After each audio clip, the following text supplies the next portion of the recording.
The crazy thing is, even to this day, when I think about slavery, the very first images that come up in my mind are those of American slavery, or more specifically, antebellum slavery in the United States. Immediately.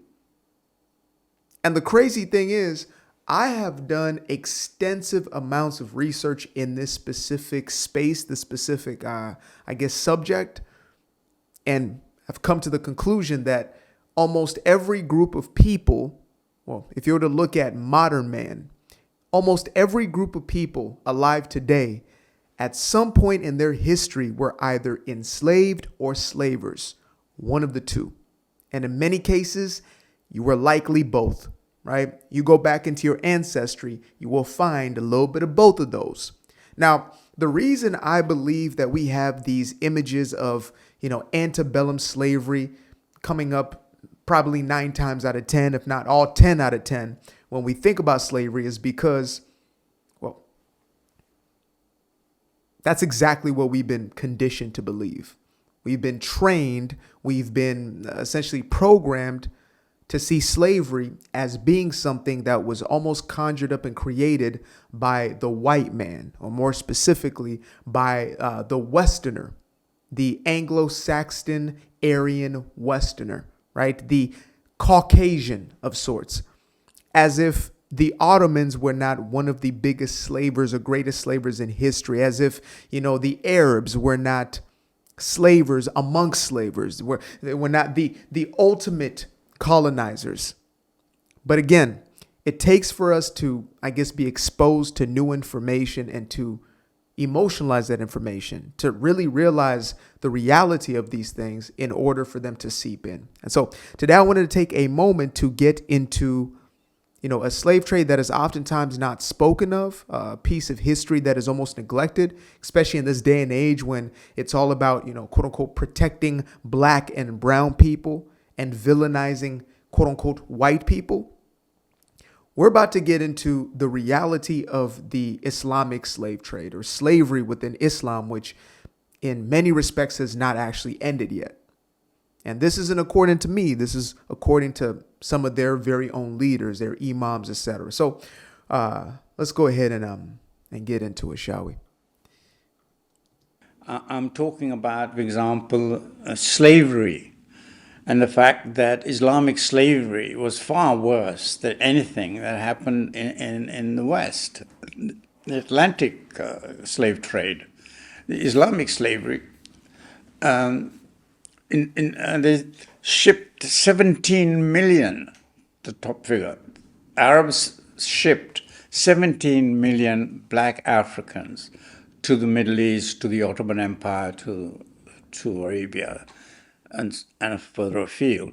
Over what period? That was centuries earlier than anything that started by the Europeans. Starting from before the 7th century, when Islam set in. And there was a higher death rate because it involved the castration of young black males. And there was no anesthetic. And thousands died, millions died on the way. So it was gruesome, and abolition movement did not take root in the Islamic world. In the Ottoman Empire, there was firm resistance to it. Whereas it's very much a Western concept, abolition. It was very much a Western Christian initiative. People like William Wilberforce and Henry Thornton and so on.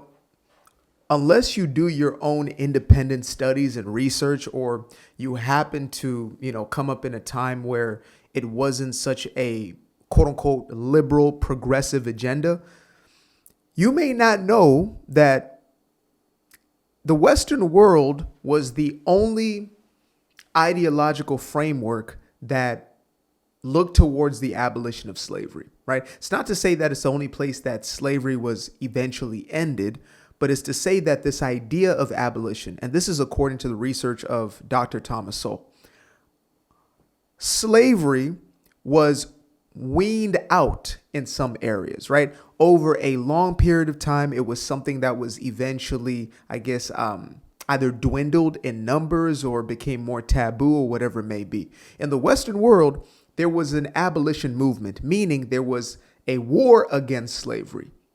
That was unheard of. That was unprecedented throughout the entire globe.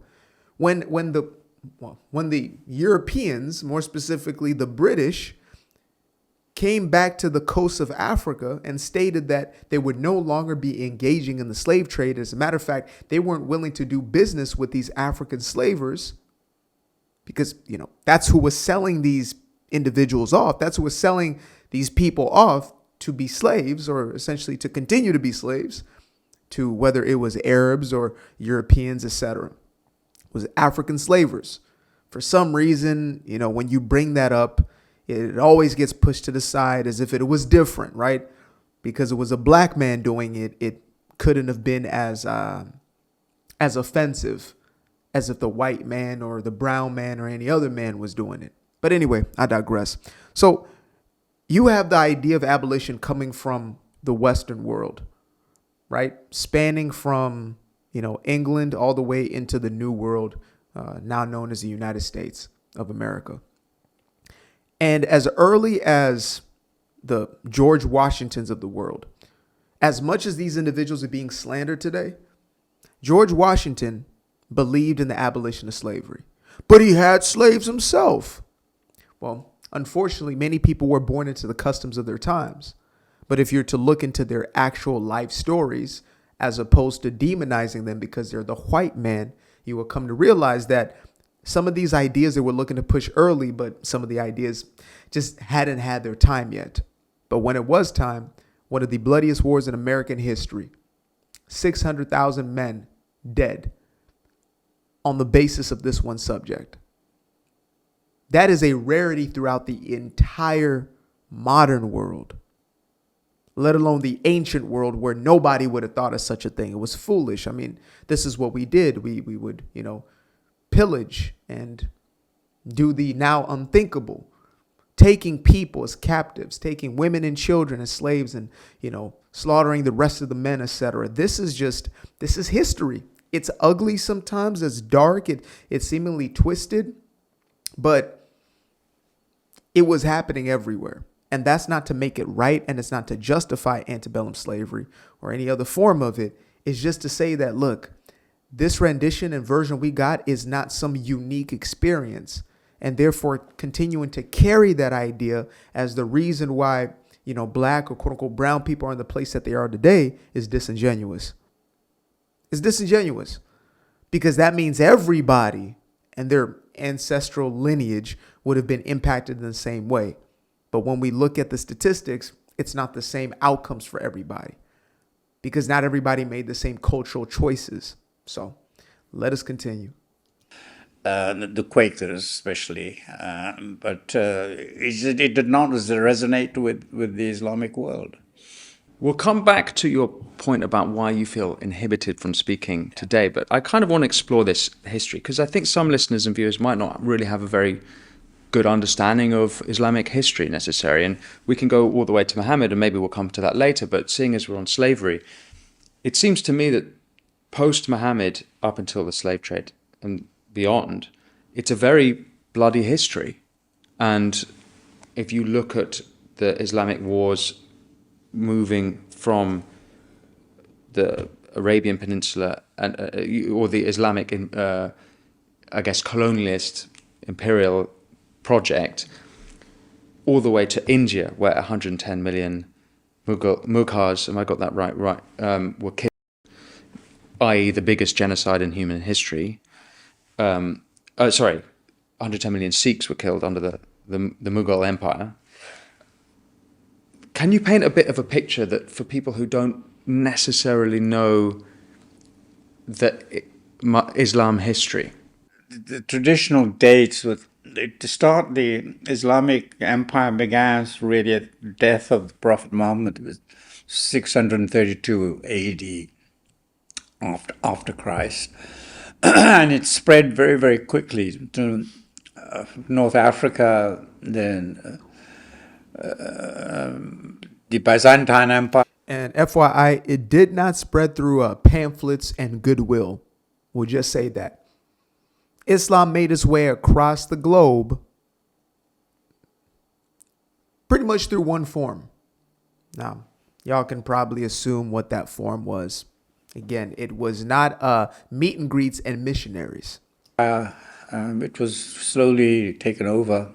And then they got as far as Poitiers in France. And they conquered most of Spain and so on. By the time that they overran, there were the Berber dynasties in North Africa.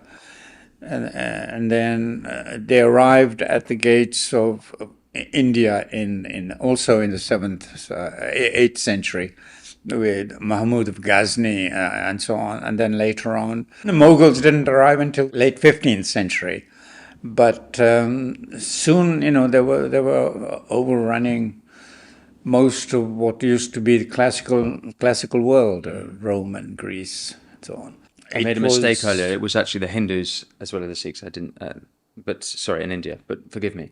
So it was the genocide of the Hindus in India. I made a mistake earlier saying it was the Sikhs, but there's a bloody history that doesn't seem that we have either completely forgotten or never really knew about in the West. There's an amnesia or something that's going on that we in denial of it. I wonder even if Muslims today are aware of the bloody conquest of Islam. The most tolerant Mughal emperor was Emperor Akbar. He actually turned against Islam. He was an apostate emperor. He encouraged Hinduism. He had lots of Hindu wives and so on. He renounced Islam. But he was followed immediately by his grandson, it must have been, I guess, Aurangzeb. I forget the dates now. In the 17th century, he was the most intolerant of all the Mughals. This is following Akbar, who was the most tolerant, to Aurangzeb, who he destroyed. I have lots of statistics for the number of temples, Hindu temples destroyed. This was known as the Furor Islamicus to Indian art historians. Destruction committed by the intolerant Muslims who didn't want anything to do with the idolatry, as they termed it, of the Hindus. So they went around trying to eradicate Hinduism from the subcontinent. What about then slavery? Coming back to slavery, is there a sense that Islam has dealt with that? In the West, the last few years, the issue of slavery has been brought up, and the part played by the West and the slavery in America, trying to atone for those sins, has become a very important part of the discourse. Is there any such discourse in the Islamic world? Not at all. Not at all. Not an ounce of self-doubt. I'm going to just say it. The white man, the Western man, however you want to quantify it, has become the ultimate scapegoat. That's even why this idea of the patriarchy has been so powerful, right? When they speak of patriarchy, again, the first image that pops up is the cis white man. Why is that? Why is it that the ultimate patriarchal societies, per se, ideologies? I mean, if you go into the Quran and you see the way in which a man can treat a woman, that is the ultimate form of quote unquote patriarchy. A hierarchical system where a man is seen as being more valuable and more important, period. And I don't have a problem with, patriarchs and, a society that has some sort of order, so long as there is equalness in the rights of the people, that there is equal value in all people. The child, the infant, must have as much value as the leader. It doesn't take away from that. It's just that the men have a responsibility to lead. If a woman is to follow that man, he must be worthy of that leadership. He must be worthy of that position, which means that he is somebody who is living by his own statutes. He is not double-minded and essentially a hypocrite in his ways. He must be following his own leadership in essence. He must be following God's leadership, really. God over man, man over woman, woman over child. That is for protection purposes, not for coercion and manipulation purposes. So that's always interesting to me. Again, this idea of conquest and control and violence. It's always America was built on violence. Can you, if we're going to quantify it in that way, right? Because technically speaking, there was violence in America's inception, but there was also innovation. There was also collaboration. There was also, the building of cross-continental relationships. That also existed and was equally, if not more, important or valuable than the violent aspect. And the violence, dare I say, is, let's say, the fighting for freedoms. If we want to talk about violence in the inception of America, it was freedom from the old world, freedom from the monarchy. I would say that's relatively justified. People wanting freedom in a genuine sense, justified. Unfortunately, lives are lost, and that's the most, difficult part of any war. It's like when we look at the Middle East right now, more specifically in Gaza, it's hard to quantify this, but this is one of the least savage sort of war situations we have seen throughout history, and yet it's perpetuated and pushed as this terrible war. I'm like, this right here, this is a rainbow and unicorns type of war. And again, all war is ugly, but when you have these sorts of ratios, like a 1-to-1 civilian, to militant sort of ratios, that is unheard of. We're talking about 5-to-1, 4-to-1, 6-to-1 in some cases, where entire cities are obliterated and whoever's there is there.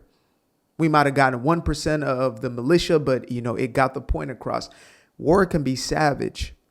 History can be savage in many of its ways. And so when you look at the Western world, though not perfect, though being a perpetrator of some of these exact same things, at the very least, there was an underpinning, an underlying value of human life. That doesn't exist in every ideology. And again, as we hear and hear, Islam, there are those who will tell you to your face, and you've likely heard the phrase, you value life, we value death. Anybody who has that sort of mentality is a terrifying individual, to say the least. Self-questioning. There's no self-criticism in Islam. It's considered a taboo subject. The United States, the total number of slaves who came, 12 million were shipped across the Atlantic. Do you know how many came to the United States? It's like 200,000, 300,000, right? 388,000, exactly. Well, the problem with that statistic is that by comparison, it's interesting because Right. we would many people would guess a lot more. But don't forget that there were many millions who were slaved, who were the offspring, progeny of those imported. Yes. So it's not quite that simple. Well, maybe that's not. Well, okay, I do have to say this, clarity's sake. The fact that there were millions and there was such a swelling of the population meant that the mortality rate was low. That's something else that seems to get skipped out on almost every single time that this subject comes up. If you're having a population growing at that scale, yes, there are children being born into the system of slavery. But guess what? There's children being born, multitudes of them, outpopulating some of the populations in those areas. Whereas in other cases, they were being slaughtered by the thousands in order to keep them from having these massive populations. Again, for some reason, I almost never hear that when these conversations are being had. a growth of a population means that you guys aren't being ethnically cleansed in the way that many of us have been. It's kind of been framed to us has happened throughout American history. The point you were going to make. If you're talking about reparations, for example, only about how many white people owned slaves? Something like 1.4, 1.3%. just under 2% of the whites actually owned black slaves. 98% of the whites are asked to pay reparations, and it's another issue, moral dimension to this. But the thing is, Islamic countries have never, ever been asked to pay reparations. And yet the United States, it had only 388,000 shipped over originally. Far more was sent across the Arabian desert. And then the West has poured in more than $400 billion into Africa since, out of a sense of guilt. $400 billion. What happened to them? Still, Africa, south of Sahara, contains some of the poorest countries. I have never thought about that before. That is an incredibly powerful observation. How much money has been poured into Africa? And again, this isn't to factor in that there are black slavers who are in business with Arab slavers, with, Western European slavers, etc. They're in business together, a dirty business, but in business nonetheless. And yet here are these sort of, guilt-based, payments, because nobody owes anybody anything, technically speaking, unless they took something from you personally, like the individual took from you or did something to you, right? Like when we go into, let's say your family was affected by that family or this person individually, this person stole from your family, they owe you. When it comes to this historic context of ancestry and lineage, because of your forefathers, if you didn't do anything, I don't believe that you're guilty of your grandfather, your great-grandfather's crimes. I think that's unfair. Right? Now, you may say, well, then how do we make up for it? Honestly, as little as I know about history, and that's not because of a lack of an effort. I do my very best to get as deep as I can, but still, there's so much there in every single little facet. I mean, the more you know, the more you realize you don't know. That's basically what I'm getting to. But, with the fractal of what I have come to understand throughout history and the dots I've connected is that there have never been better times than the ones we're living in right now. That's genuine. And it hasn't been an accident. It's been because of the Western ideals and then America becoming the greatest representation we've had of these ideals manifest in the modern world. It shows through what America has made of itself. And so this idea of, people having these past sins paid off, that's a almost uniquely American or Western idea at all. Getting back into the space of human rights and even quantifying what that means. If you're to go through history or even much of the world right now, you'd be laughed out of the damn building. If you went to Western Africa, the ancestors of the Dahomey tribe, whoever it is, and you say, I think I deserve reparations for my ancestors who were slaughtered as slaves, they would laugh you out of the damn country. So, there's about 3 minutes left on that video. If you guys want to watch that video independently, click the link below. I'm gonna do my best to to source all the videos that I use and put the link below. Sometimes I forget, to be honest, but I'll make sure to make it a part of my everyday process. It's never because I don't want to give credit. It's never because it's like I don't want you to find this. I would rather y'all go down these sort of trajectories and rabbit holes than some of the others that exist out there. So till the next time, peace. Appreciate you guys for tuning in. Now, if you'd like to stay around, make sure to click that little subscribe button down there, or you can show some love by going to the description below and clicking on the button titled Buy Me a Coffee. Leave a little something there, or click on the Cash App. Leave a little something here. Till the next time, peace. Aquarius. Where? I've been up for hours, I've been up for days, you. Staring at the ceiling, I've been counting strays, you. I've been in my feelings, I've been out of mind. I've been getting visions of the other kind. Yeah, I've been up for weeks. I'm in the count of blessings over count of sheep. I can never be the type to limit when it comes to me. I used to be the pleaser for the people I ain't even need.